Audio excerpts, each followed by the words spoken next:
Philipp Barthold! Oh, the vibe is already better!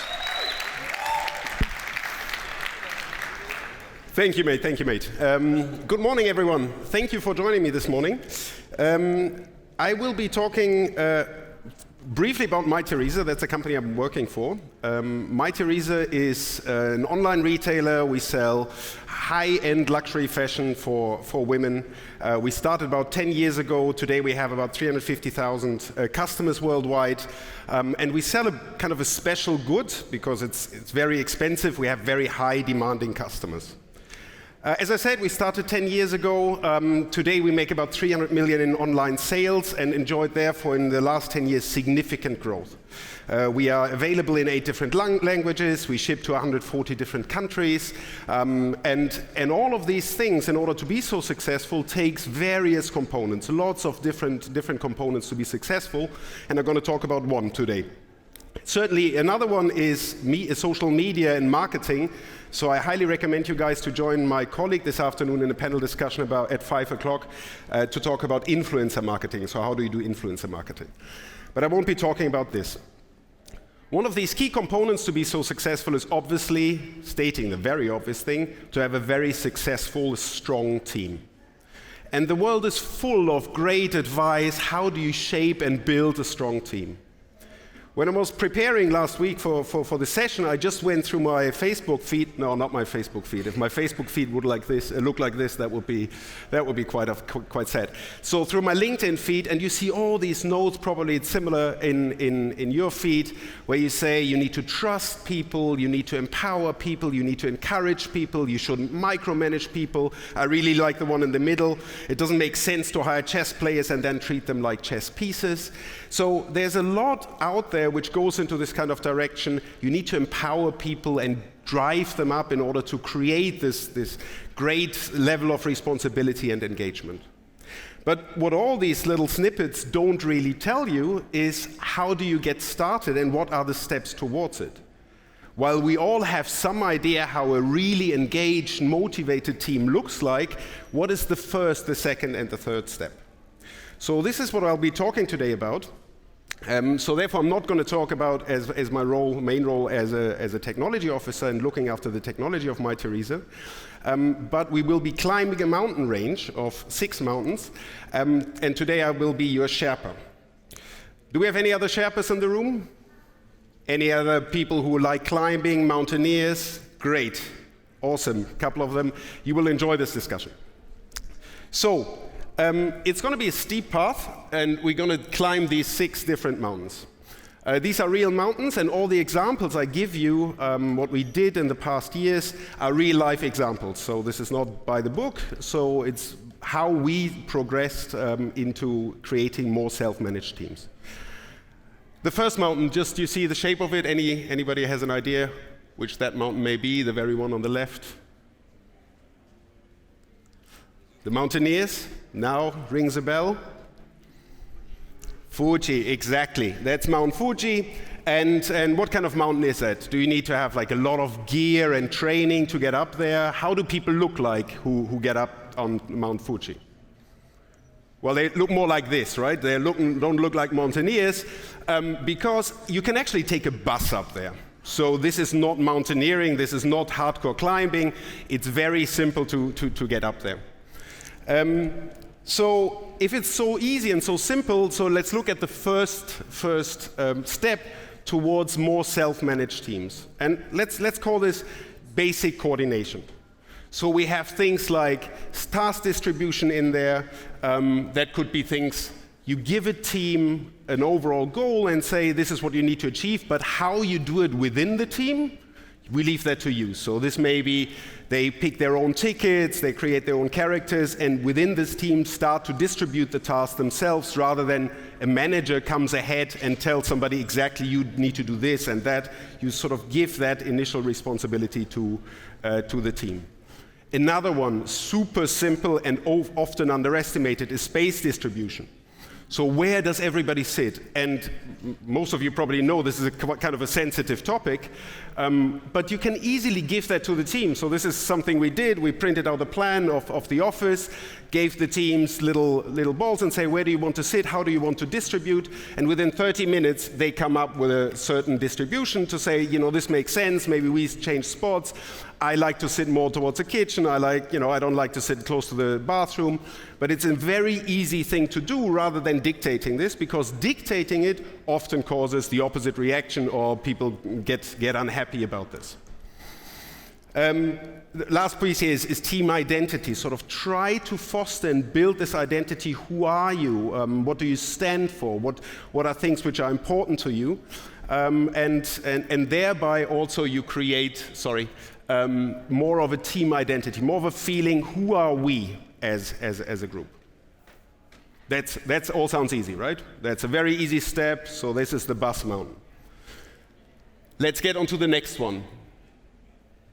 With this shape, anybody has an idea? Now the mountaineers need to start to come up.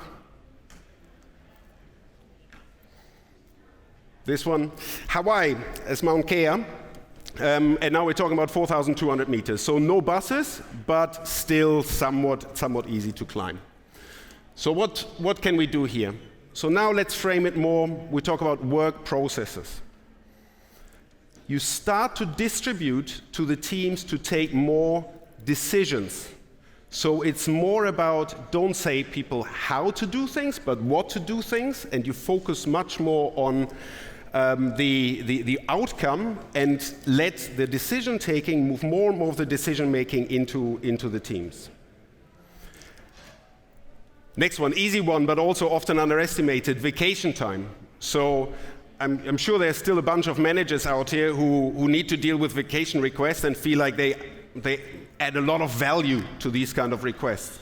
Very easy thing to give that to a team and say, guys, you need to work it out. You have a goal. You need to, know where to head towards, and who needs to leave when. You and the team know that the best.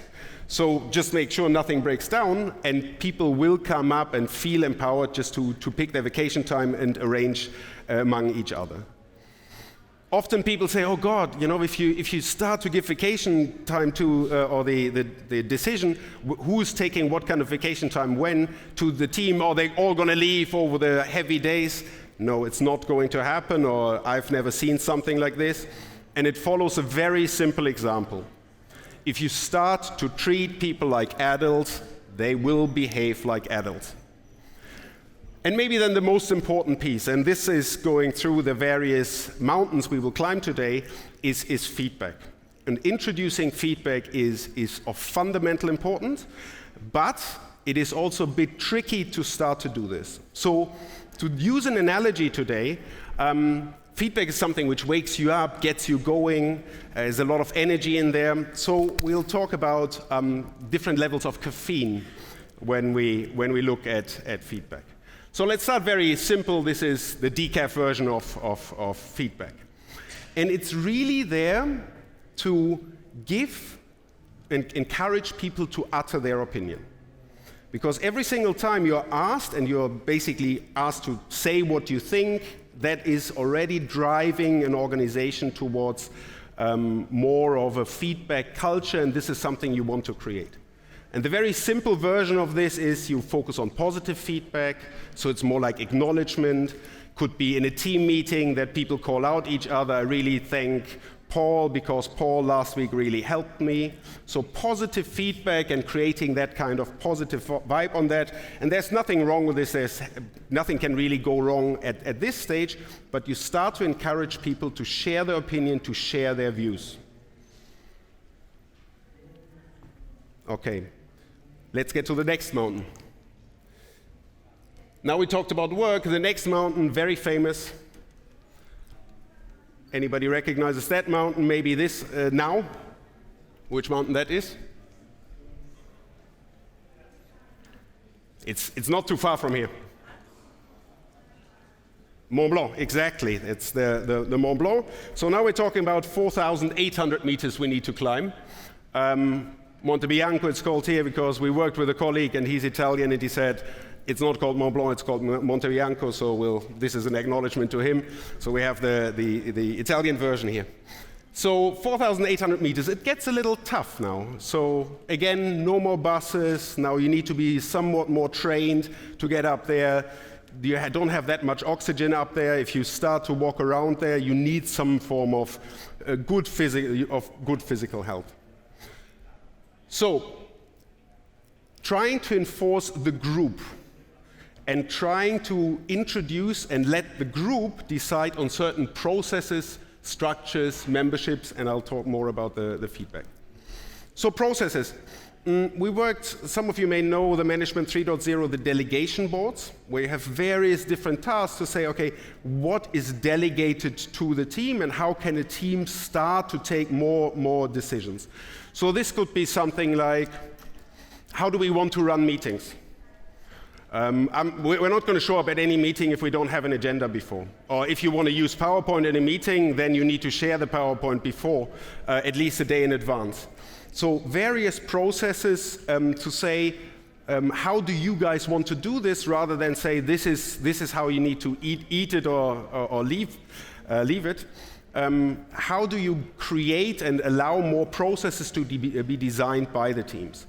Could be also, if you talk about software development, certain tools a team wants to use. So you pick your tools in order to be successful.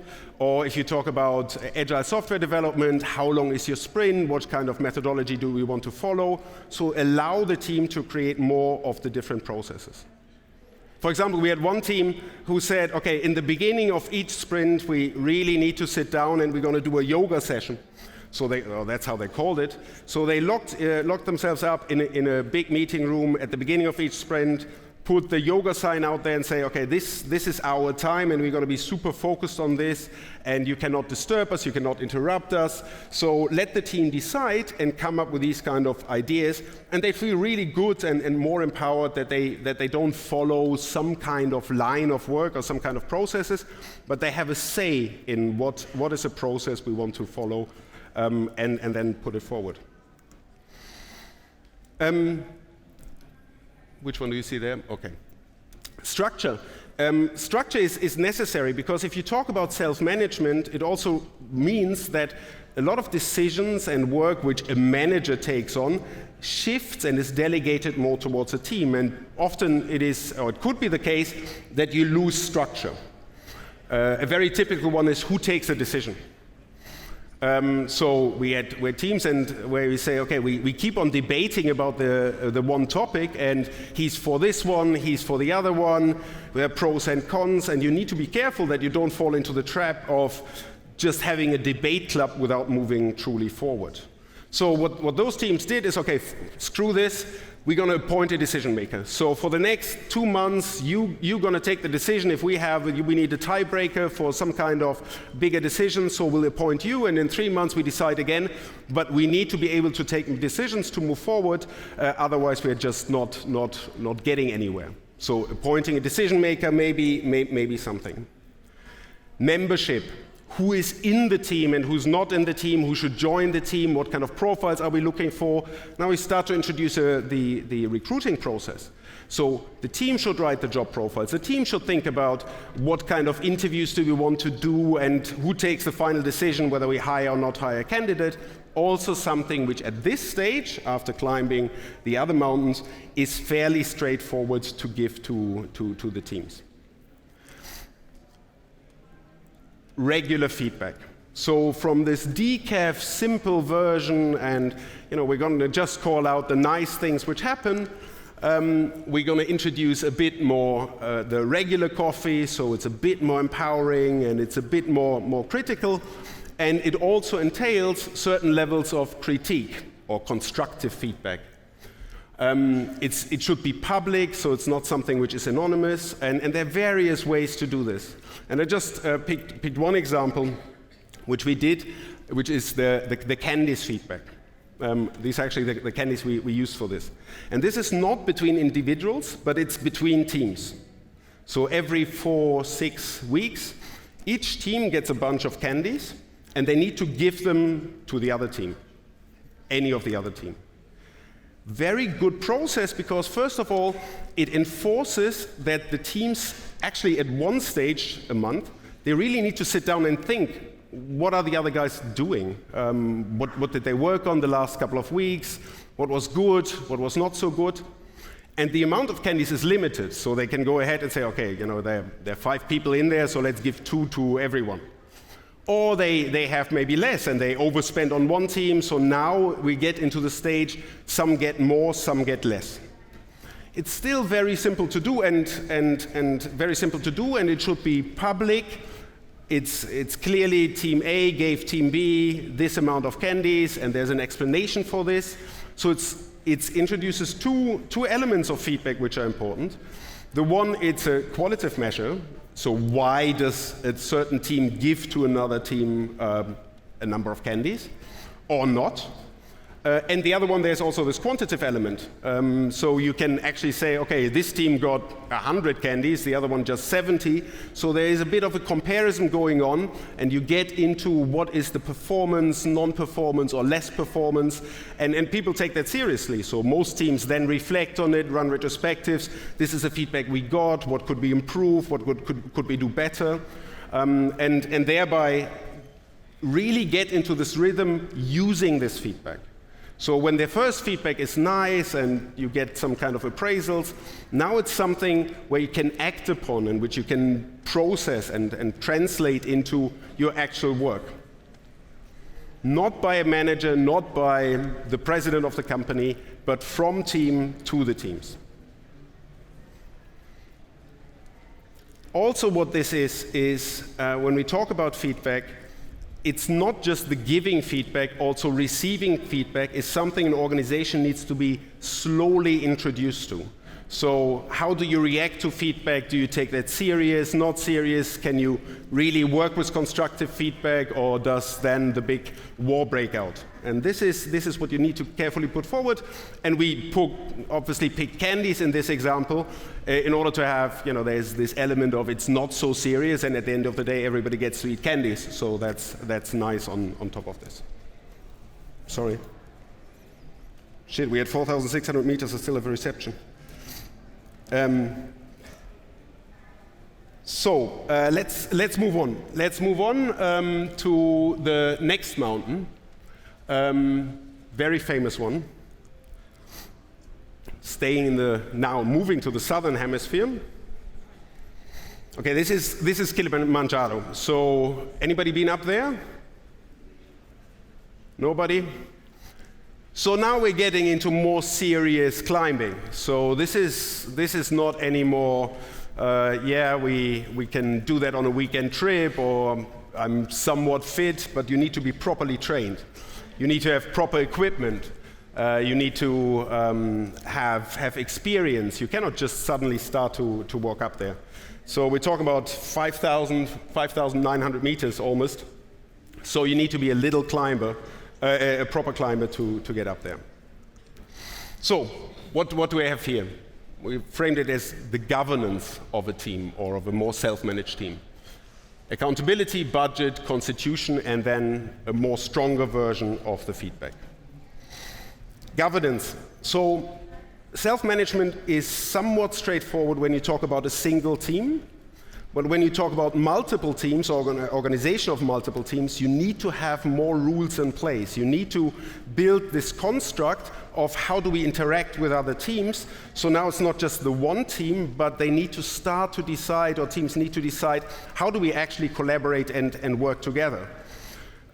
So it could be, in our case, it was the teams got together and wrote a constitution. So this is our constitution, and we decide we're going to use these amount of programming languages, and if we want to introduce another one, this group needs to come to a decision.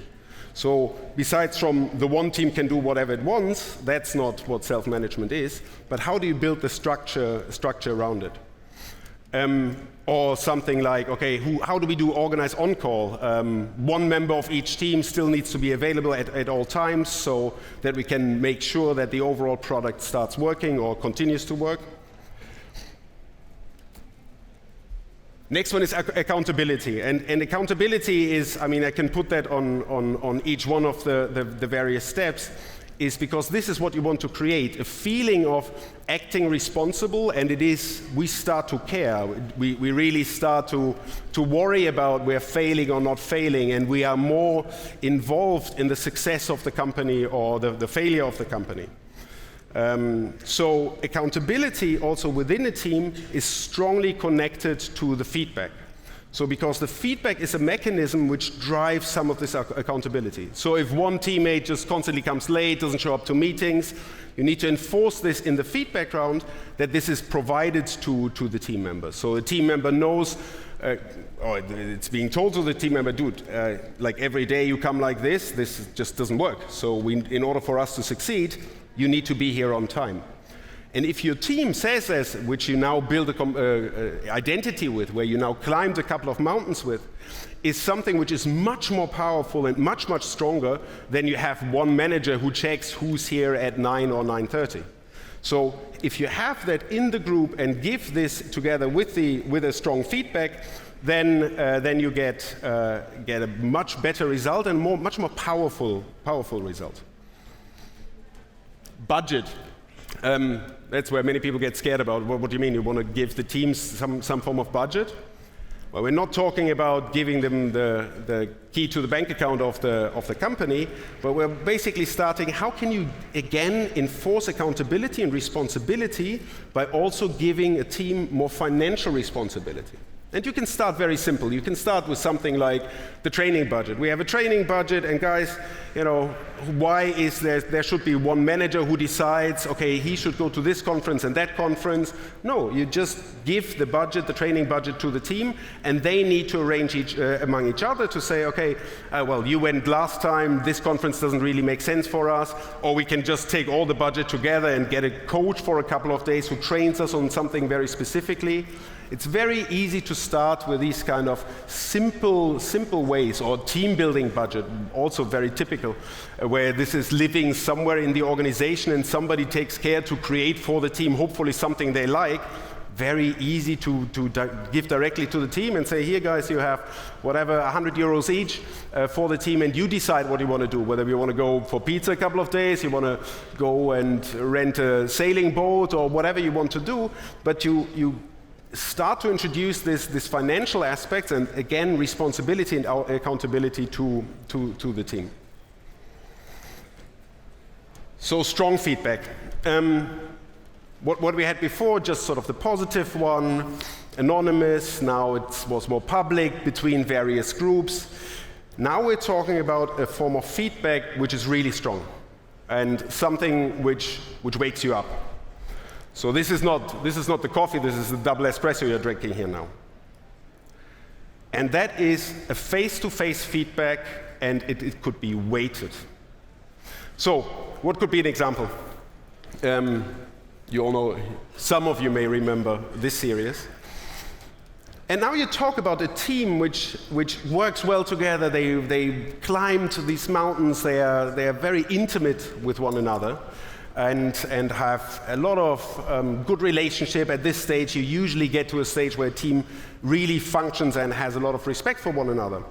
So we had one example that the team had worked with a contractor, and the contract of the certain team member came to an end. So it was like, what we're going to do? Are we extending the contract? And they were like, no, we're not. No, we don't want to extend the contract. Okay. Does he know? Well, no, we haven't really told him yet. Well, we have to do that, right? So he's a team member. His contract ends. So how do you need to review that message? And this is then a strong thing. I mean, these are your teammates, and you sit there, and they basically tell you, okay, sorry, but we're not going to extend your contract. And why didn't that happen, and what did I do wrong? And then you give very constructive and long feedback. And what happened, this employee, who wasn't an employee at that stage, really got his butt up and started working and said, okay, I take this on, and I really want to make this work. And he became a full-time employee afterwards, just by this very strong session with the group directly. So we need to climb further, and we need to climb much quicker because we're running out of time. So hopefully you're still fit. So let's get on to the next mountain. Also, we're going back to the southern hemisphere. So anybody knows this one? In Argentina? Exactly, thank you very much. Aconcagua, we're now talking about 6,900 meters, so this is serious shit. This is something you cannot start on the first day. And this is very much along the analogy with a mountain climbing. You cannot start there. So if you haven't done the steps before and try to bring the organization to a specific level, you cannot really start there. So, what are we talking about now? Now we're talking about a very special case of budget distribution, which is salary increases and promotions. May sound scary, and as I said, you can't do that in the beginning, but if you reach a certain level of maturity, you can do that with a team. So what did we do? We basically had an annual budget of salary increases and whatever it was, 1,000 per person. So what we did is we gave every employee a budget of 1,000 euros for salary increases, and you can do whatever you want with it, but you can't keep it. So you need to give it to your teammates. And some were like, okay, I give 50 euros to that person, 50 euros to that person, or this guy is like the super crack, or this girl is a super crack, I give all that money to that single person. And again, you give this, and basically the salary increase everybody receives was the sum of all the money put forward. Extremely powerful, and I mean, this is we can just talk about this topic for easily for half an hour because there's so many ways to do this, and how can you make it fair and not fair? And very quickly after this one, we came to an evolution of this, which were the Star Awards. So it wasn't really this cold aspect of you have this money and you need to give your colleague a certain amount of money, which is public, so we know. Clara gave Joan 300 euros of salary increase. It's a bit cold. So we moved to Star Awards, and it's basically a star, and everybody has in the beginning of the year 12 stars, and over the course of the year, you give this star to any of your employees, or your teammates or co-workers, and you call out for what somebody received something. So at the end of the year, again, budget of the salary increases, these are the amount of stars which were distributed, divided, and that defines and determines the salary increase everybody receives. Still not a perfect system, but much better than all I've seen, and definitely much fairer than there's the one manager who has all the budget and decides maybe with dice or maybe with all his expertise how and what money is distributed in which way. You just increase your intelligence by using more people or the experience of more people to get to this very critical task of appraisals and recognition. So last one, we're almost there and I'm out of time. So last mountain, very simple. Which one is this? Everest, 8,800 meters. Serious shit, it doesn't get much higher and it doesn't get much worse. So what's up there on Everest? It's freezing cold. It's really cold. So what is the stuff which is missing of all the various steps we went through? Well, an extremely critical task, which can be distributed to the team, and that is actually the termination. So how can you give to a team and bring a team to a level that it decides to terminate one of its workmates? And I mean, as I said, if you start this way, you'll die. You look like the guy before. But another quick example to run through, you remember the candies which were distributed between the teams, so one team gives whatever to a different team candies, and now one team receives 100 candies. So we then started to do this kind of appraisal within the team. So right guys, we got 100 candies, everybody has 15, now we need to distribute it within the team. And okay, he gets 5, 10, whatever, and it's summed up, and then you look at the list and you see, okay, this guy 20, 18, 20, 15, and there's this one guy who just had 3. Dude, that's strong shit. What happened here? Well, you get some additional feedback around this, but then it continues. 4 weeks later, again, same process happens. The guy, 2 candies, everybody high up there. We get to the stage, it doesn't work.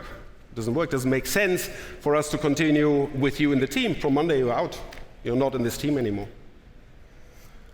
And then the guy says, okay, fine, I need to accept this piece and can look for another team. But then you get to the stage, maybe no other team wants that person, so it doesn't make sense to continue. Obviously, extremely strong, extremely harsh, but much more easy to understand for everybody why the termination happened, why somebody got out, because it just, in conclusion, doesn't make sense, and there's a lot of backup for that kind of decision. As I said, it takes a lot of maturity for a team to get there, and nothing you can easily start with or even would recommend starting with. Last one is dissolution, just very quickly. It can also be that the team comes to the conclusion it doesn't make sense for us to continue. We're working in this one area, but business-wise, we're not really adding a lot of value here. We should distribute and work with other teams, support other teams. So we climbed all these mountains. We are a strong, close group, but it doesn't make sense. So we're going to dissolve this team and support other teams in order to be more successful in the long run.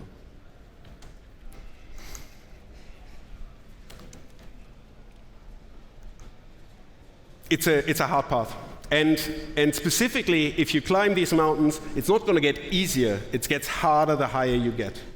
And you need to give it some time. So what I just showed in one of the companies I worked for, we went through this in 4 years. So it took 4 years to get to that level.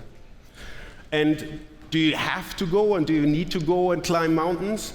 No, you can just hang out on the couch and just continue and have an easy life and not embrace this.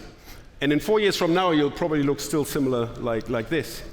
Or you can go ahead and start to hike and start to climb. And you're not going to start on a weekend trip with Kilimanjaro or with Everest. Take some easy steps, take some easy hikes, some guided path, but try to move on because self-management and driving self-management into the teams is clearly something which drives engagement and then makes overall the product, the company, very successful on one side, and then it drives a lot of professional success and a lot of professional satisfaction within the team. So I would recommend to start the hiking path. That's it. I'm completely out of time. And I thank you very much for joining me this morning. And if you have any questions, please feel free to reach out to me directly. Thank you.